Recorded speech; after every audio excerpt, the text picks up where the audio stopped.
Welcome to the show. My guest tonight, Linda Olsen. Hello. So nice to see you, Jeff. Thanks for coming. Can you tell everyone a little bit about yourself? I sure can. I was born and raised in Calgary. My parents came from Denmark and came with my older brother. I have 3 older brothers. And then I was born here and went to school. And I always wanted to be a writer. Let me backtrack. I did a little kind of like my after-school job was modeling. When I was about 3 or 4 years old, I think someone said to my mom, "Oh, she's a cute little baby. Maybe you should put her in modeling." So I kind of grew up in front of the camera doing really just local stuff for the most part, fashion shows and ads in the newspaper for the Bay and things like that. So that was kind of like my after-school job. So I was comfortable on camera. Then when you start thinking about your education and what career you might want to go into, I thought, maybe business, because my dad was a businessman and owned a business here. So I took some business and marketing courses, but there was part of me that really wanted to be a writer, and I didn't know how to make that a job. I would write little stories in school and just really liked storytelling. And then someone said, "Well, you're comfortable on camera, you have a nice voice. What if you became a TV news broadcaster or a journalist?" So that's when I looked into it, and I went to SAIT and took the broadcast news program there and graduated in our Olympic year in 1988. So I had the good fortune of working on the Calgary Winter Olympics because SAIT let the students who were in applicable classes work with the host broadcaster. So we took the month off of classes and got to work on the Olympics. So I was stationed at the Saddle Dome, so I got to see a lot of the really cool things, the hockey matchups and the skating. And so that was a great experience. And then I got my first job in Saskatoon, and that was about 6 months. And then I applied for a job in Calgary and came back home. And I've been working in broadcast journalism ever since. So that was 36 years. And then about a year and a half ago, I made the decision to step away from the anchor desk and put a bow on that part of my career and just take a bit of time for myself and my family and then see what else is out there. So that's me in a nutshell. Thank you so much. So for people who only know you from the anchor desk, what did that role actually look like?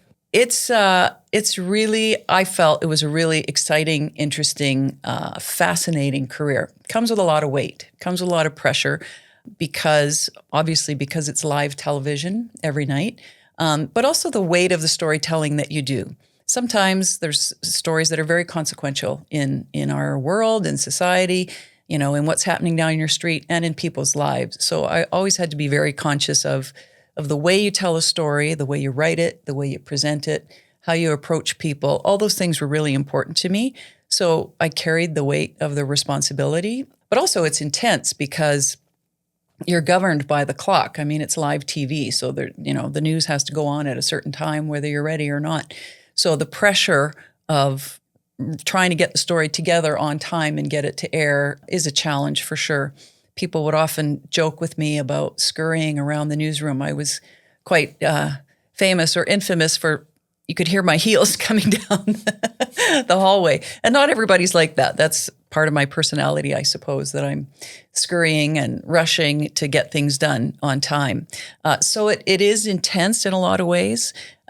So people in news become very close to each other because we're kind of in this together and we know how important it is and how the weight of it is. So a lot of good friendships. But the role itself, the platform, I was always very proud and appreciative to have that platform. It comes with a public profile, so people know of you and know you on the street and talk with you. But I always took it seriously as, I'm not here to be on TV. I'm not here to be a celebrity. I'm here to share people's stories. And I just found that your local news is such a great way to do that, to tell people what's happening in their community. And I was just happy to be part of that for so many years. How'd you feel about the billboards? Did you like them? Well, until somebody drew a mustache on me. I think it was on the train bridge or something, and there was one there, and I looked at it, and I thought, oh my gosh, did it hurt my feelings? I kind of laughed. My co-anchor at the time, Gord Gillies, he thought it was hilarious. So you have to laugh. but you don't take it personally. But it is different to see your face all over the place. I know there was times, I don't know how many times people would say to me, yeah, I put my groceries on your face, because for a while there we had our face on the, where you run your groceries through, and then on the grocery divider, it was everywhere. So in some ways it's kind of fun, but in other ways it's like, yeah, you pretend it's not you. A few people have said, "Are you that lady?" And I sometimes they keep guessing, and my mom said to me once, "Don't torture them. Put them out of their misery. Just tell them who you are." And sometimes I never say, "No, that's not me." I try not to play into it too much, because a few people have said, "I know you from somewhere," and then I try to humbly say, "Well, I do the evening news." They go, "No, that's not it. I don't watch the news." Okay. So. Well, it could be from doing their groceries, I guess. Yeah, it could be the groceries. It could be anywhere. Or from soccer. Our kids played soccer together or something, right? How does it feel? Do you like doing this where you're the guest instead of driving the conversation? I like both. I've been the person on the other side of the microphone doing the interviews, but I don't mind being the guest. Like I said, I've been in Calgary my whole life, born and raised, so I feel like I'm a part of the city. I love being part of the city, and kind of the role that I had, in a way, the way I describe it is it almost feels like I was in the middle of things, that I got to see things happening and unfolding in my backyard, in the city that my parents chose, the city I grew up in. So I really like being out there and meeting people and telling stories. So, but I'm also open to having conversations and sharing more about myself, especially if it helps other people. As an anchor, how do you handle sounding confident without overstating what you know? Yeah, that's a really good question. That's I think it's part my personality, but also part of my training over the years, and how seriously I take the role of journalism, and that I'm not part of the story. So when it comes to the way I present, but also the way I present myself, I always said to myself, I shouldn't be part of the story, and I don't want to be distracting, because I want people to hear what I'm saying.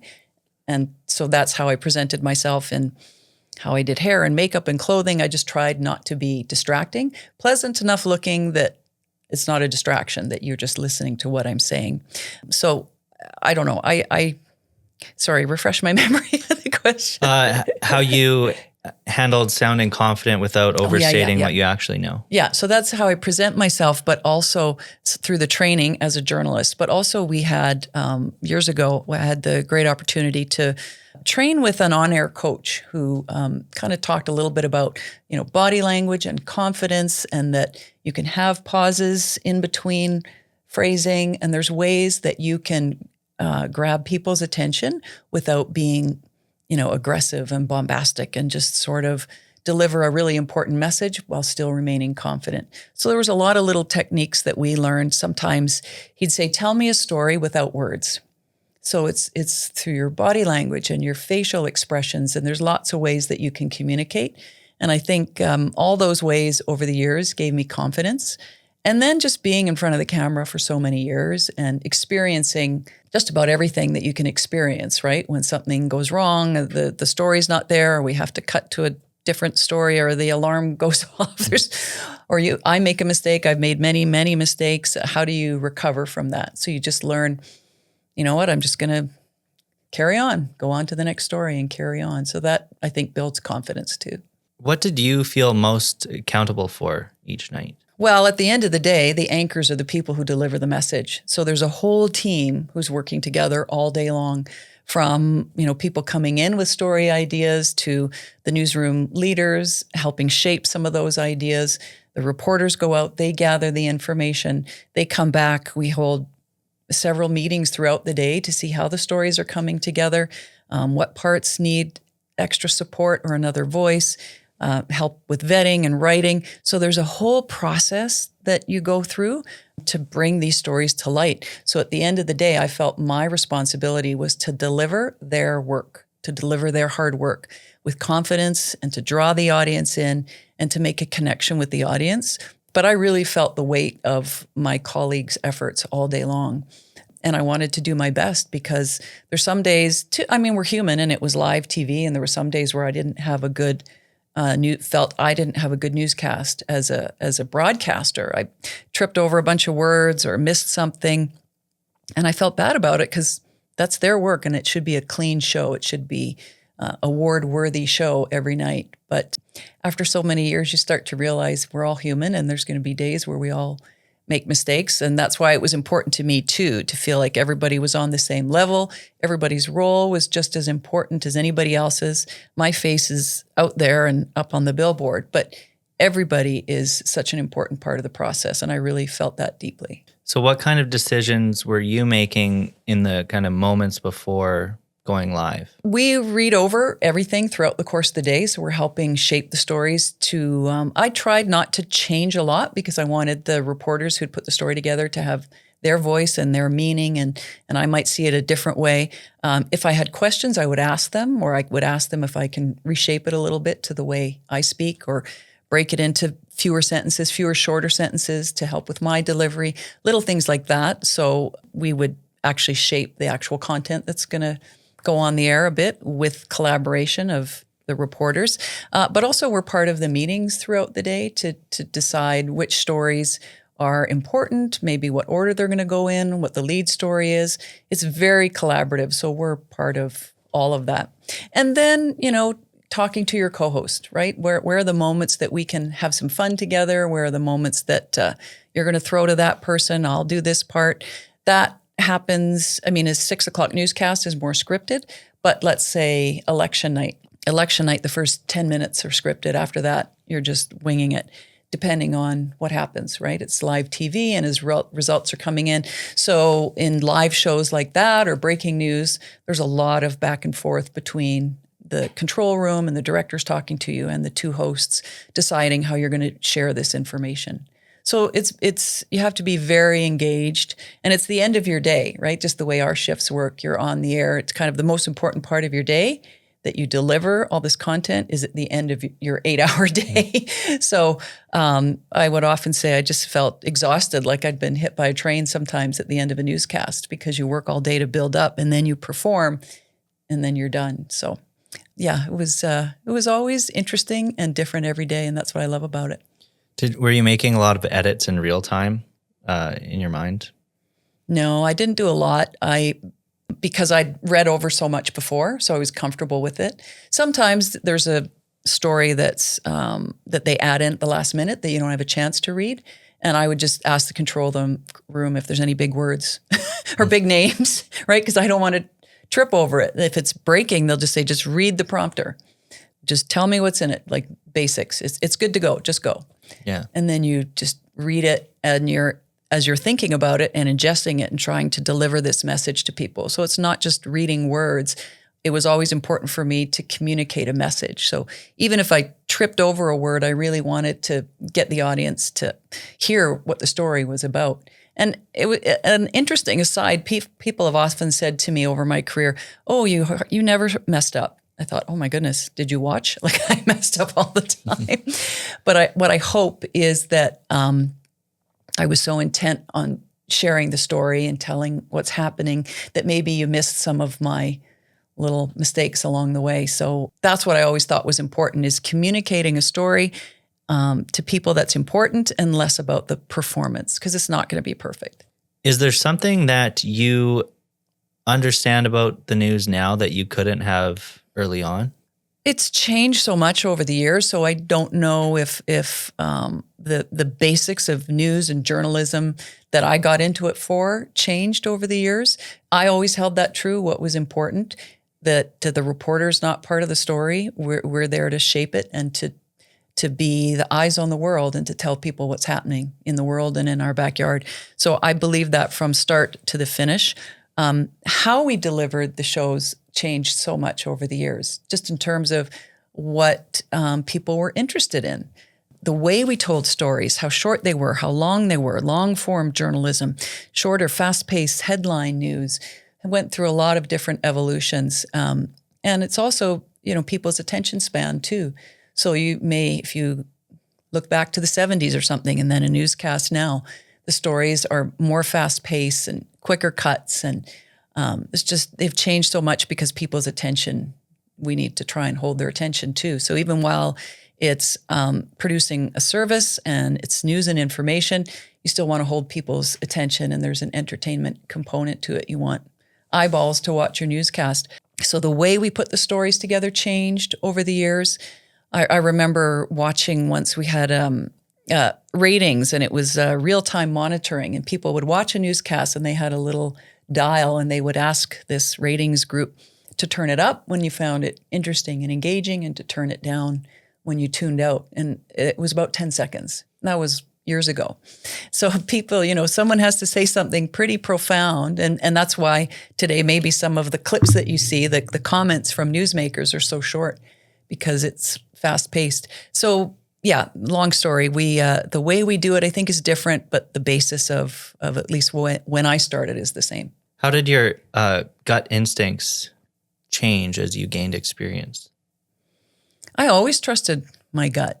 And I was the person in the newsroom who didn't speak up loudly a lot. But when I did, I felt confident in what I was saying, and that I felt at least people listened, whether I was right or wrong. If a story I didn't feel right about, that I didn't think it was complete or ready to go, or maybe it wasn't a lead story, or there were some holes in it, when I spoke up, I felt pretty confident in that.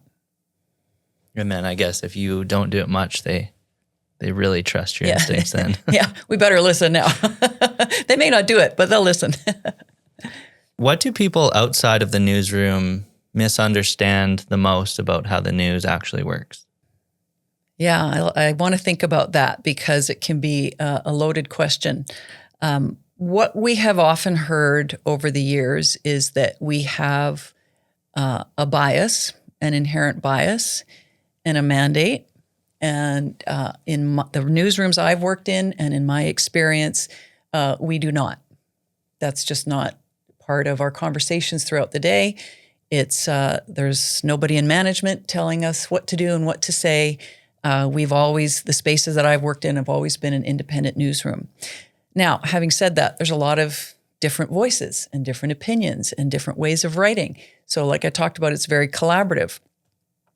So you might see different takes on a story. The way I write a story might be different than the way somebody else writes it. But the genesis of it and the facts have to stay the same. So that's what I've always thought is so important. Someone said to me once, 5 different people will produce 5 different newscasts. And I agree with that. So we bring our experiences, we bring our writing styles, we bring our humanity to it, but the basics should stay the same. So I think that's one of the main things that people, I don't want to say misunderstand, but maybe make an assumption, because we see so much more now of what is opinion commentary, what I call commentary, opinion news. So that's, I don't want to name any stations, but ones that have a leaning one way or the other. That's different than your local evening newscast or your radio newscasts at the top of the hour and the bottom of the hour. That's the news content. The other portions are more commentary. They have that door to open and to go down that path to talk about what they think and what the other person thinks. And if 2 people start talking about a subject and they're on the same wavelength, then that's what you're going to that's all you're going to hear. So I think what I hope people understand is there's a difference between where you get your fact-checked, verified, double-sourced news and commentary. And there's room for both. I'm not saying one's good or the other. But if you get all your content from one station or outlet that's leaning one way, then that's what you start to believe is fact. So I've always said, even before things were a lot more controversial and inflammatory than they are now, I've always encouraged people to get their news content from lots of different sources, because, we can't tell you everything you need to know about a subject in a minute and a half on a 6 o'clock newscast. So I encourage people to read newspapers and magazines and listen to different outlets, and then it helps shape your beliefs and what the choices that you make, how you vote, how you care for your family, all those things are based on what you see in the world. So I think that would be the biggest, I suppose, misconception of what goes on in a newsroom, that we don't have a mandate. Yeah. I'm going to cut to a quick break, and then when we come back, we're going to talk about your new role. We'll be right back.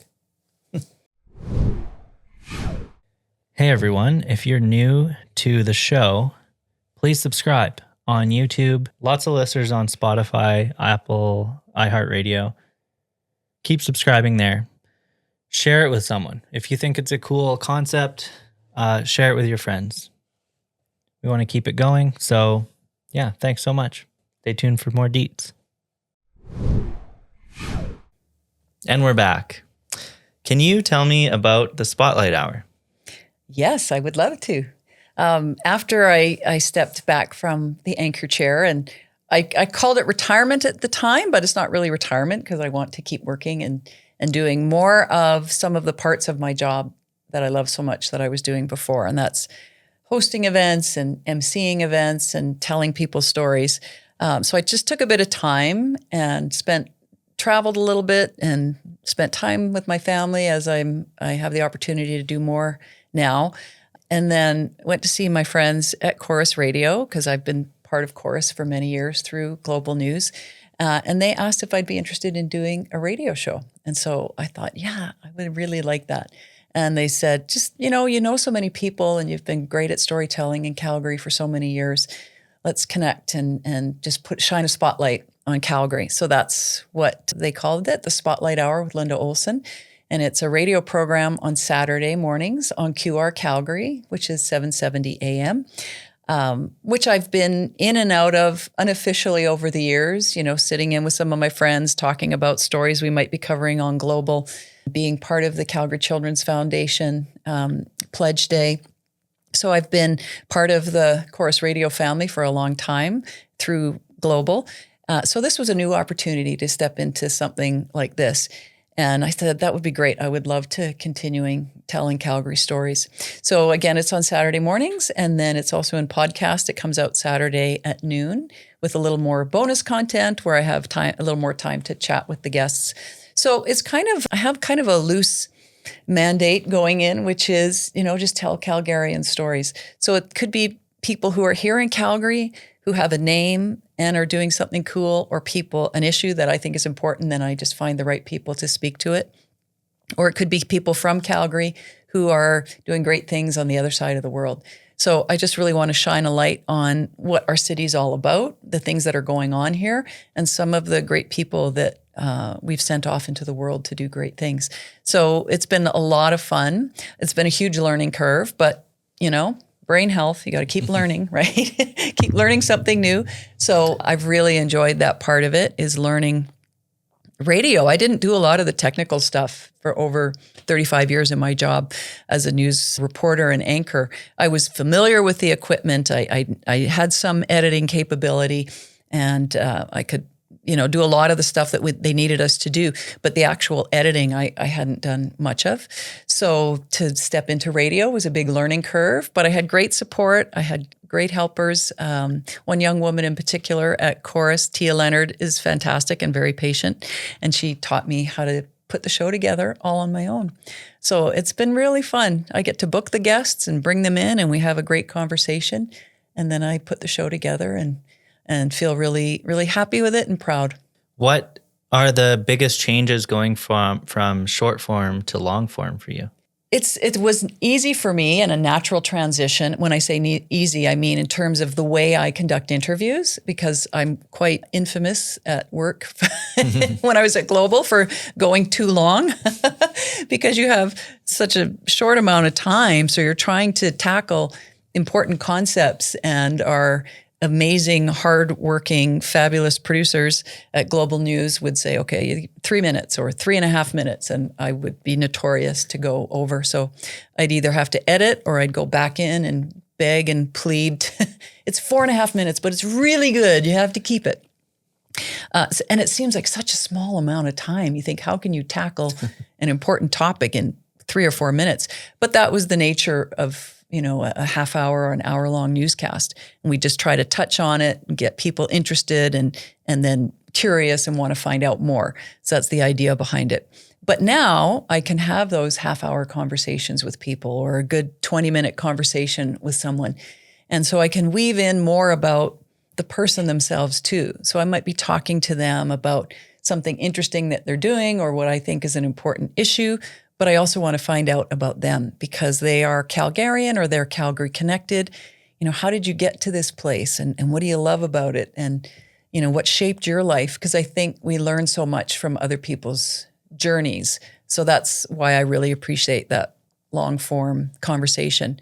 And it's less editing, right? I've done so many interviews for decades over the years, and a big part of it is squeezing it down into a short amount of time. And I like people to have their say too. So if I can record it as is, then I feel like that person's had a chance to say things the way that they would like to.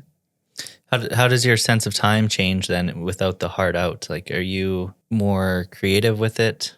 I try to stick to time. So I do keep a clock with me, and I'm trying to keep an eye on the time. But you're right. I don't have somebody in 3 minutes. Somebody in my ear saying, wrap it up. So it can go longer.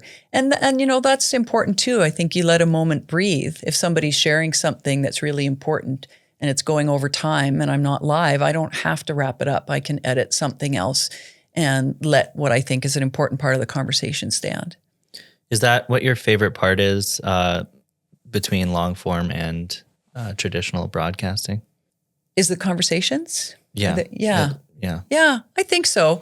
I mean, I've always enjoyed that part of it. There's lots of different elements in putting together a local newscast, and the interviewing, the writing, run and do a radio promo, or you go do a photo shoot. There's lots of parts of putting together an evening newscast and then promoting it to the city. But to sit down and have an in-depth conversation with somebody, that's the part that I really like. And I did I did that for many years with the Woman of Vision program.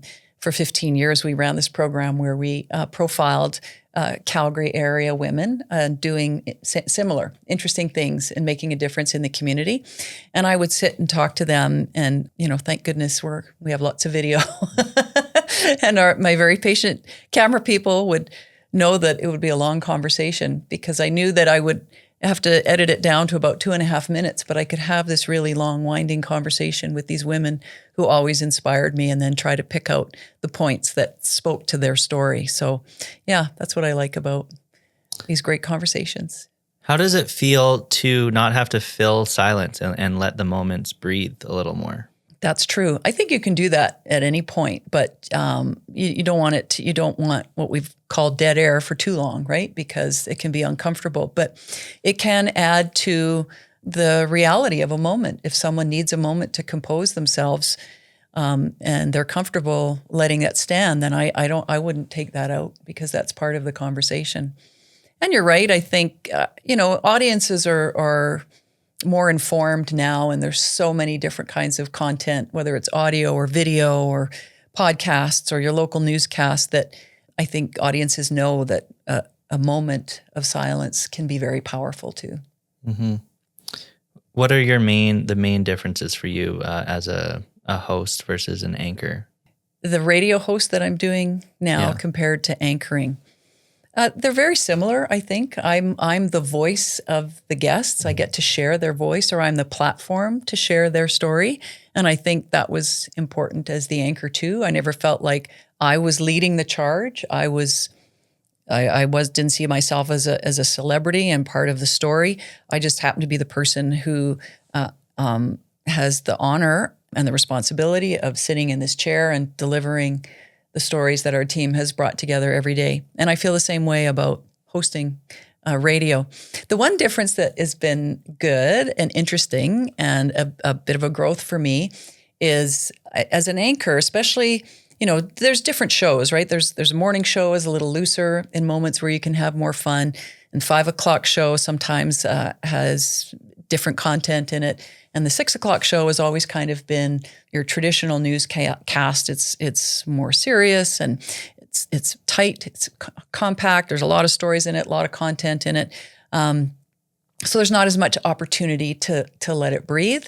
But in radio now, there's more opportunity for me to share a little bit more about myself and to echo what somebody's saying and tell them what I think, because I'm not in that news anchor role. I'm just a host, letting people share their stories so I can engage differently in a conversation. So I am having fun with that and learning. It's a growth opportunity for me to be able to to jump in and share a little bit of my own personal life that people may or may not be interested in. But, it tells you why I'm hosting this show, that I've lived here my whole life and that I've been in a great career where I've had this great platform, and maybe I can share some stories with people about things that I've experienced too. What about the preparation that goes into each? I do a lot. I do a lot of preparation. That's part of who I am. That was always my style as a journalist. I have a natural curiosity. If I'm out with friends, I'm generally asking lots of questions. So I think that's part of who I am too. And I think that's natural as a journalist. And sometimes you might not need a lot of notes because you would just have this really honest, organic conversation, and your natural curiosity would ask a bunch of questions. But for me, I always kind of knew I wanted to have a roadmap to get there, to get the story out of this person, or to have them share it with me. So I always had a roadmap where I wanted the story to go, or the line of questions, not to direct their answers by any means, but just to get there. But sometimes I veered off in a completely different direction. But I do a lot of prep work to prepare the introduction to the guests, what the theme is about, and then the questions themselves. So it flows together. So we weave kind of a story. Sometimes I start with their life and their childhood and how they got to this career. Sometimes I get right into the issue and then go back to the more personal side later on. So the preparation is a big part of the time that I put into it. And like I said, sometimes the interview goes in a different direction, and that's fine too, because it should be. I always feel like the audience is like that third person. The two of us are having a conversation, but it's a three-way conversation. The person sitting at home on the couch or driving in the car is part of this too. So I want them to feel engaged in what's a really interesting and organic conversation. Is there anything you had to unlearn? That's a good question. I have learned so much over the years, and I always think it's important to keep learning. So even in my last few years on the anchor desk, I would always tap into some of our newer team members and the younger folks and, how do you do that? Because I want to keep learning. So I don't know if there's things that I unlearned, but I always tried to learn something new. So when you're not dealing with facts like you are in the news, how do you know that the work has done what it needs to do?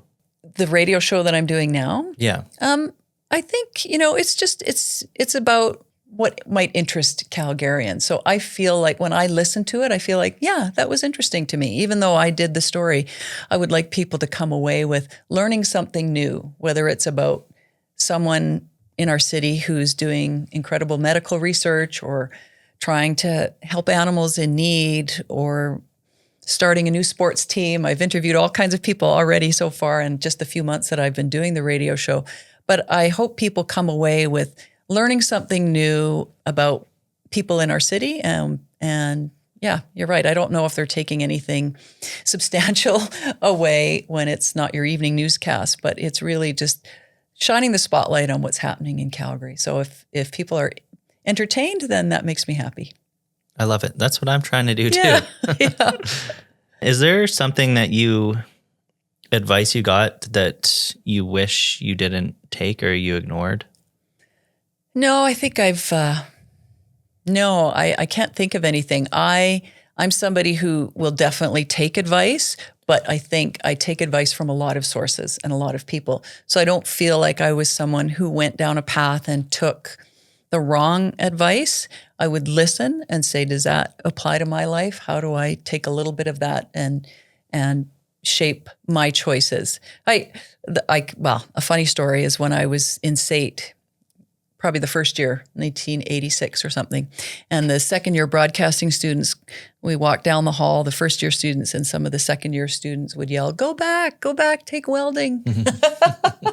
So that was their advice way back in 1986. Don't do it.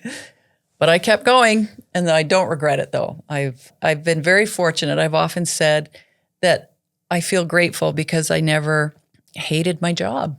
There was moments, absolutely. There was moments where it was a bad day and something hit me really hard, or I felt I didn't do a good job. And, and some days it's just work. You don't feel like working. But there was never a day that I drove to work thinking I hate my job. And I feel very grateful for that. I learned so much, and it was always different and interesting and exciting and hard and intense. But I feel like I can put a bow on it and feel happy about the career that I had in that area. Is there something that experience taught you that training never could? Yeah, just being on the desk and being and experiencing anything that can happen in a live broadcast. The training is part of it, and you're trained to learn how to do interviews, to do the technical side of it, how to write, how to put together a story, how to produce a newscast. You learn about graphics, you learn about the computer system, you learn all kinds of things to put a show on the air. But so much of it just comes from experience and being on the desk and knowing, when things go off the rails, which happens sometimes, especially in a breaking news situation, where there's a lot of pressure, a lot of intensity, election nights, the flood that hit southern Alberta, we were on the air for 10 hours live. And we didn't know what was happening next because reporters would come back and we just put the footage on the air. We didn't know what we were going to see. We were putting raw footage on the air. We were interviewing people on the phone and getting them on. And this was all live on TV. And that just comes with experience. And I think you get confidence from that, but you also know it's okay. We're going to get through this. And then I also give the audience a lot of credit as well, because I don't believe that, especially when it's breaking news or elections, really important coverage like that, I don't think an audience expects perfection. They know that you're a communicator.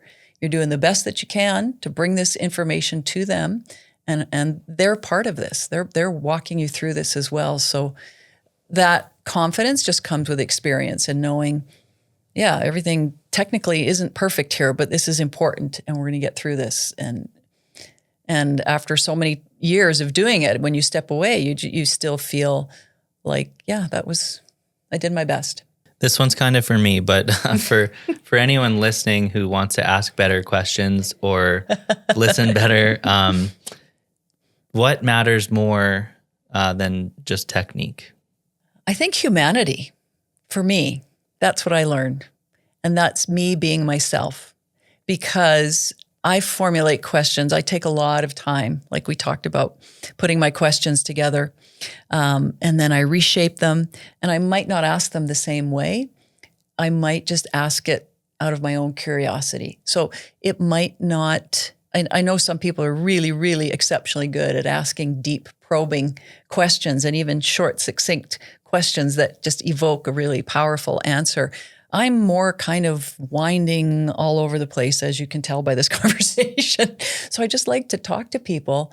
And I think maybe what sometimes evokes the best answers or the most honest answers is when we're just sharing and talking to each other. So it might not be the most eloquent question, but I think it's real. And then you I don't want to say disarm people, but make them feel a little more comfortable that ignore the cameras, ignore the microphone. We're just sharing your story.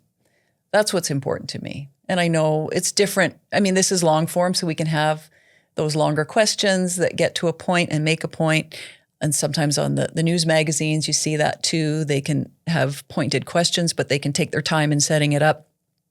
But on your evening newscast, if you have a 3-minute interview, you can't have a 30-second question, right?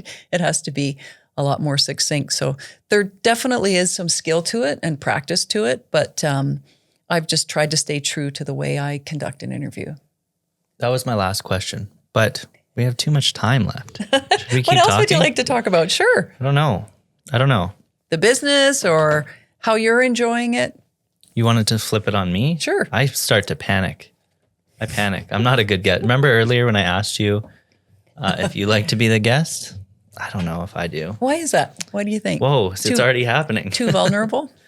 Maybe, because I'm not as prepared, I guess, and I want to make sure it's polished. Yeah, I understand that, because I've always wanted to be polished too, and not perfectionist, but that's what you believe going in, that this should be, from my hand movements to the way I present myself to the way I speak. And over time, maybe it's because I'm older now that I just feel more confident in just being myself. And I'll add to that in that many years ago, I was asked to MC events, And the first several years I said no, and it was just out of fear and nervousness, and thought, I won't be, as eloquent on stage, and do they really want me to do this? And I just wasn't sure that I had the skill set to do that. So I kept saying no, and then I finally said yes to one event, and it was a large event. It was a breakfast meeting with civic leaders downtown in a ballroom. Go big or go home. Mm-hmm. So I finally said yes to one. And then I just kept doing them, and people kept asking me. And I thought, you know what? Over the course of time, it just occurred to me that this is who I am, and this is the best that I can be. And I'm not going to be as polished or perfect as the next person. But if there's some charm in what I bring to it, then great. So when people started asking me back and inviting me to do more and more events, then I thought, there's different ways of doing it. So it doesn't have to be so polished and perfect. You can be who you are. And I think people are comfortable with that, and they appreciate that. And there's some scenarios where absolutely you need it to be clean, right? And perfect, so to speak. But I still think you can inject that humanity into it. Mm-hmm. Yeah, I need to work on that. I think you're fabulous. I've watched a handful of your videos, and I want to watch more. And it's fun. I love that you're shining a light on Calgary folks and what's happening in the city, especially in the arts community. I mean, there's so many great stories out there, right? Just open the vault and tell these stories. Thank you. Yeah, and you're doing something similar. We probably can have crossover guests. Yeah. Let's actually coordinate that. We could. I'll show you my list. Yeah. Yeah. It's interesting because I have people that I know now. Obviously, I've met a lot of people. I'm grateful for that. So some people reach out and say, have you thought of this guest? And then others I thought of on my own. Like I knew I wanted John Cornish on one way or the other because I've known him a bit off and on over the years through events. And I knew I had to have him on in some form. And then it was a conversation with someone else who made the connection. And I said, oh, that would be perfect. So I'm going to bring the two of them together to talk about career transition. And he was fabulous. So sometimes it's, the theme kind of creates itself out of the guests that you might have. But, I love what you're doing. I think it's fantastic. Thank you. How do you decide what guests, if you have multiple people wanting to do an interview with you at the same time, do you plan for like a flow over a month or something? How do you do that? I'm still learning, so I'm still kind of finding my way in how I navigate the subjects and put them together. And I want variety because I'm hoping that there's people who listen every Saturday. So maybe there's some variety in what they're hearing. There's one or two I had a little bit of overlap, but then I pulled out more out of it in terms of career transition. My first one was kind of about career transition. So I had Gord Gillies, my former co-anchor.